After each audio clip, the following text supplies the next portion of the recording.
السلام عليكم ورحمة الله وبركاته. الحمد لله وحده والصلاة والسلام على من لا نبي بعده. আজকে আমরা একটা ভিন্ন রকমে আলিফ থেকে ইয়া পর্যন্ত আরবি অক্ষরগুলোকে শিখব এবং এভাবেও আমরা পড়ব যাতে আমাদের এই অক্ষরগুলো এত বেশি মজবুত বা এত বেশি ভালোভাবে ইয়াদ হয়, যাতে আর আগে আমরা যখন পড়বো তখন যাতে কোনো সমস্যা দেখা না দেয়। এর জন্য আমাদেরকে হরফগুলোকে খুব বেশি পড়তে হবে এবং সব রকমের চেষ্টা করতে হবে যাতে অক্ষরগুলো আমাদের সম্পূর্ণরূপে ভালোভাবে ইয়াদ হয়ে যায়। আপনারা দেখতে পারতেছেন আমি এখানের মধ্যে আলিফ থেকে ইয়া পর্যন্ত অক্ষরগুলোকে তার নিয়ম থেকে একটু আলোক করে উল্টাপাল্টা করে আমি এখানে লিখে রেখেছি আলিফ থেকে ইয়া পর্যন্ত। আপনারাও আমার সাথে পড়বেন এই অক্ষরগুলোকে, যাতে আপনার আলিফ থেকে ইয়া পর্যন্ত আরবি অক্ষরগুলো পরিপূর্ণ ইয়াদ হয়ে যায়। চলুন আমরা পড়ি আলিফ থেকে ইয়া পর্যন্ত আরবি অক্ষরগুলোকে। আমি এখানে যেভাবে লিখেছি, প্রথমে আপনারা যে অক্ষরটি দেখতে পারতেছেন এটা হলো আলিফ।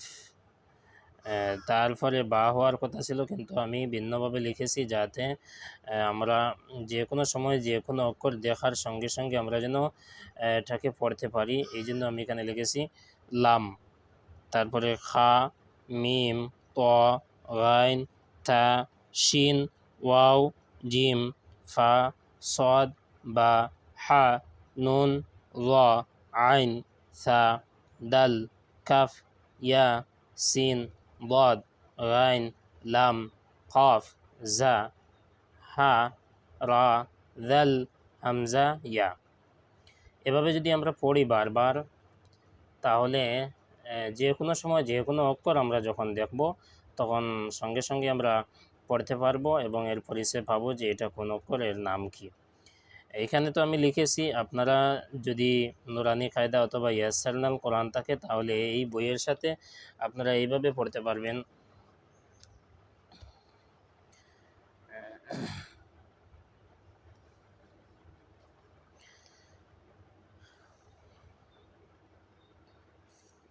এখানে আমি এই বইয়ের সাথে আপনাদেরকে দেখিয়ে দিব কিভাবে আপনি আলিফ থেকে ইয়া পর্যন্ত অক্ষরগুলোকে ভিন্নভাবে পড়বেন, অর্থাৎ নিয়ম মোতাবেক আলিফ বা তা এরকম না, একটি অন্য রকমে পড়ে আমরা চেষ্টা করব যে অক্ষরগুলো যেন আমার সম্পূর্ণ আয়ত্তে আসে।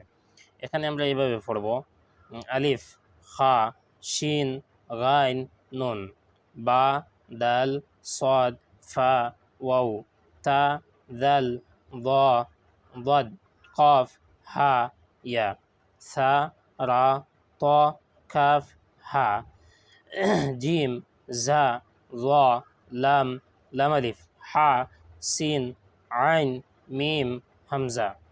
তো এইভাবে আমরা কায়দা ইয়াসারনাল কোরআন বা যে কোনো কায়দা যেটা আমাদের কাছে আছে, তো আমরা এই অক্ষরগুলোকে সব দিক থেকে পড়ব যাতে আমাদের আরবি অক্ষরগুলো সম্পূর্ণ ইয়াদ হয়ে যায়। এবং এটা আমরা এত বেশি পড়তে হবে, এত বেশিভাবে এটা মজবুত করতে হবে যাতে কোনো সময় যেন আমাদের কোনো সমস্যা না হয় হরফ না চেনার কারণে। এর জন্য আমরা খুব বেশি এই অক্ষরগুলোকে পরিচয় করব। আসসালামু আলাইকুম ওয়া রাহমাতুল্লাহি ওয়া বারাকাতুহু।